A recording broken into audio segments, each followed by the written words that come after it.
the answers of Ab Amon to the epistle of Porphyry. We are now entering into chapter 2 of the discourse that Ab Amon, the written discourse of Ab Amon to Porphyry. In chapter 1, Ab Amon laid out the importance of symbols and images of the divinities, the gods and goddesses,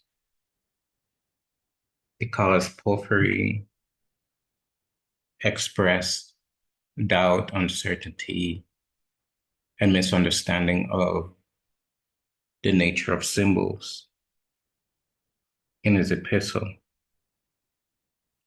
As we enter into chapter 2, it is important for us to mention the question that Porphyry presented to Ab Amon and why Ab Amon will now go into the the uh, the mystic teaching of chapter 2, in which he had. And here is a reading of the question that Porphyry presented to Ab Amon. So these are Porphyry's words. What also is the meaning of those mystic narrations which say that a certain divinity is unfolded in light from mire, that he is seated above the lotus, that he sails in a ship, and that he changes his forms every hour according to the signs of the zodiac? For thus they say he presents himself to the view, and thus ignorantly adapt the peculiar passion of their own imagination to the God himself. So now so to that question, Porphyry laid out the importance of symbols, and now he's going to expand on that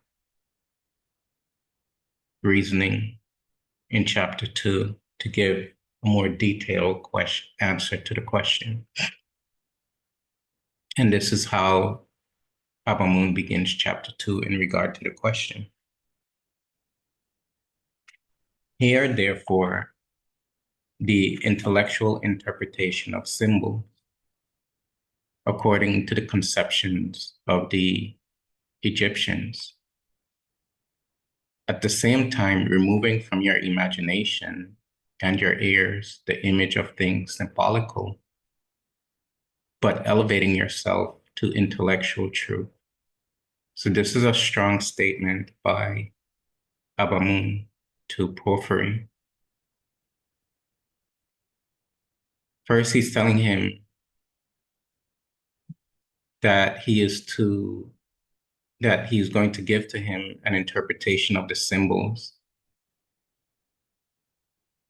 an intellectual interpretation. When Ab Amon uses the word intellectual, he's not using it within the context of an intellectual person. For example, a person who may be well versed in particle physics, or well versed in rocket science, or well versed in mathematics or anything like that. So this is not the intellect of the intellectuals. This is a an intellectual insight into the nature of the mystic reality of the teaching.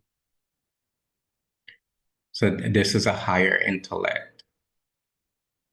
This is an intellect that penetrates the mystery of the gods and goddesses, cosmic forces of the human mind. So this kind of intellect that Ab Amon is referring to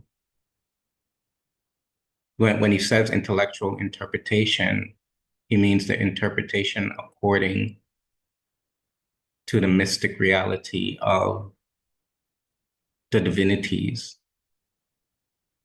and not an intellect of rote memorization or of a didactic process, and not even of physical empiricism. He's talking about an intellect that is derived from penetrative insight. And what I mean by penetrative insight is that to gain this kind of intellectual insight into the divinities, you have to join your mind with the divinities through a spiritual process. And further, you join the essence of oneself with the essence of the divinities. And that therefore informs your intellect, the intellectual aspect of the mind concerning the divinities.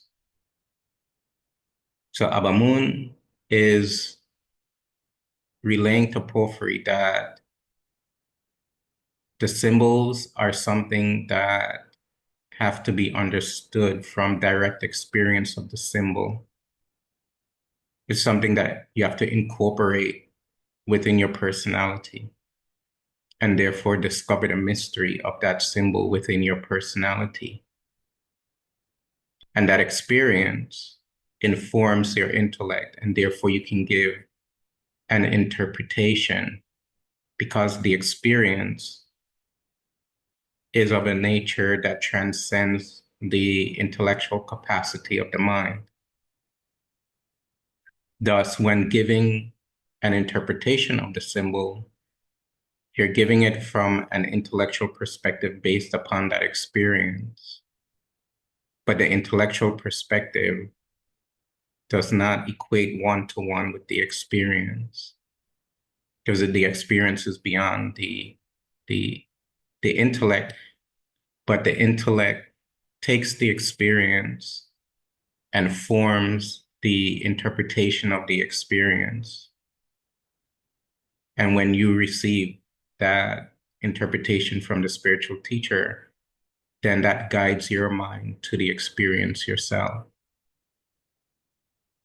When he's referring to the Egyptians, he's referring to not the later Egyptians. He's referring to the early Egyptian. And by Egyptians, he's referring to those mystic sages who essentially, and there's no one who's serious about history now that will refute what I'm going to say next. And that the Egyptians that he's referring to are the people who migrated from Central Africa to Northeast Africa, the what you would refer today as Black Africans. That's what he's referring to. He's not referring to the later Egyptians, when the Greeks came in and they became, and the Ptolemaic kings started to rule Egypt as pharaohs. He's not talking about that stock of people, because that stock started to make changes that Ab Amun is refuting or trying to bring clarity to the pure teaching from before the admixture of other philosophies, the introduction of new glyphs and things like that. So Ab Amun is hearkening back to an earlier period. He's trying to bring clarity to the teaching. That's why he says, at the same time, removing from your imagination and your ears the image of things symbolical. And what he expressing here is the removal of preconceived notions regarding the teachings. Preconceived notion and preconceived interpretations. So he's telling Porphyry that You come here to the teaching and you have to come as a blank slate, so that you can get the pure teaching, the elevated teaching. And because the mind, the normal human mind, on perception of objects, and in particular, we're talking about the images of the gods and goddesses, can form its own ideas and concepts based upon the perception. And obviously, at this time, people were coming up with their own concepts regarding the images and the forms. And that causes the mind to create an egoistic conception of the images. And if you have an egoistic conception of the images, you'll be cut off from the intellectual truth of that image, because your preconceived notion will be blocking the appearance of the truth, or the emergence of the truth in the mind, in your personality. So Abamun is being a spiritual teacher, being a spiritual master. He's telling him that if you listen to these teachings and you remove your imagination and your preconceived notions, you'll be elevating yourself to intellectual truth. Now here, Abamun, this is actually very masterful spiritual conveyance of the teaching, because he's telling him that you'll be elevating yourself to an intellectual truth, but there's something that is also more than the intellectual truth that you should be aspiring to. So he's not telling Porphyry that after this discourse you'll be enlightened, or you'll be more enlightened from the perspective of intellectualism, as far as your conception and your philosophical understanding. But there's still two phases to go for Porphyry at this stage in his spiritual development.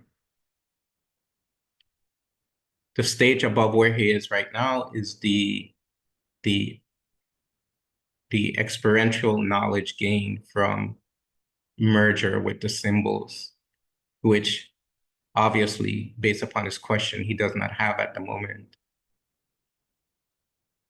And secondly, the the the mystic absorption in the absolute. So what the spiritual master Abamun is inviting Porphyry to is the capacity to elevate the intellect, which would lead to the intellectual philosophical truth, which will lead to the mystic union with the symbols.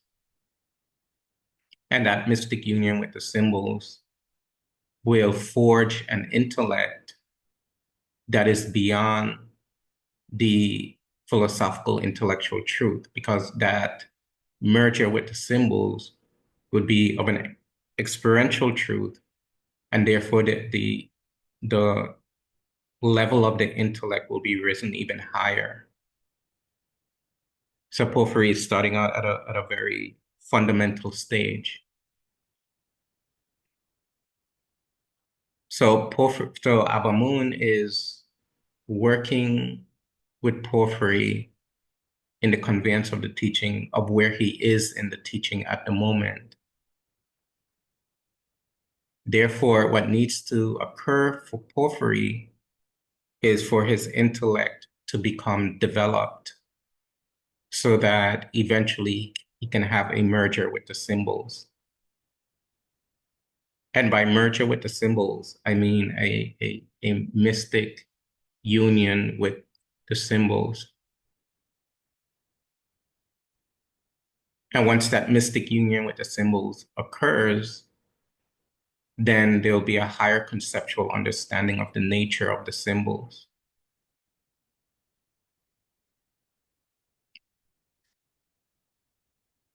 By Meyer, therefore, understand everything corporeal formed and material. So he's telling Porphyry now that you have to become established in the intellectual truth of the nature of things, and that you must come to an understanding of how things are formed from corporeality, within the realm of corporeality, materiality. Because if a person is not intellectual seated in the nature of objects and things corporeal, they'll be cut off from the mystic absorption or the absolute truth of things. So in other words, you have to understand the illusory nature of phenomenality, things that appear to the mind. Objects appear because of a perceiving consciousness. So if your mind were not to perceive an object, the object will not appear. So what hold objects together is a perceiving consciousness. The scientific double slit experiment illustrates this. In other words, a particle can appear as a wave and a particle. And when the consciousness is perceiving the wave, it takes on a particle-like temporality. And when the consciousness is not perceiving the wave remains as a wave in temporality, meaning when you're using photons. So from a mystic perspective, if a human being doesn't gain insight into the fundamental illusory nature of objects, the mind will be encrusted in a physical plane of existence. And when the mind is encrusted in a physical plane of existence, the less phenomenal planes are cut off to that person. They will not have the capacity to enter into subtle planes of existence, is what the scripture refers to as the duat. So he's starting out by letting Porphyry know that you have to become established in how objects and forms appear to the mind, not purely scientifically, but mystically. What is the nature of the objects? Yeah, and then the nature of the objects is that they're illusory. And if you can't penetrate the illusory nature of objects, if there's an incapacity there based upon negative RU, based upon desiring, based upon negative feelings, based upon ignorance, then that person will be cut off from the mystic union with the symbols. So you have to break down the illusory nature of the world to unite with the mystic symbols. And this is what Porphyry is not getting. And this is what he doesn't understand, because he's coming from a potpourri of stuff that's going on philosophically. And Ab Amon is trying to show him the way, the path to the mystic reality. So we'll continue next week, do again for another wonderful devotion. And until we meet again, Hetep.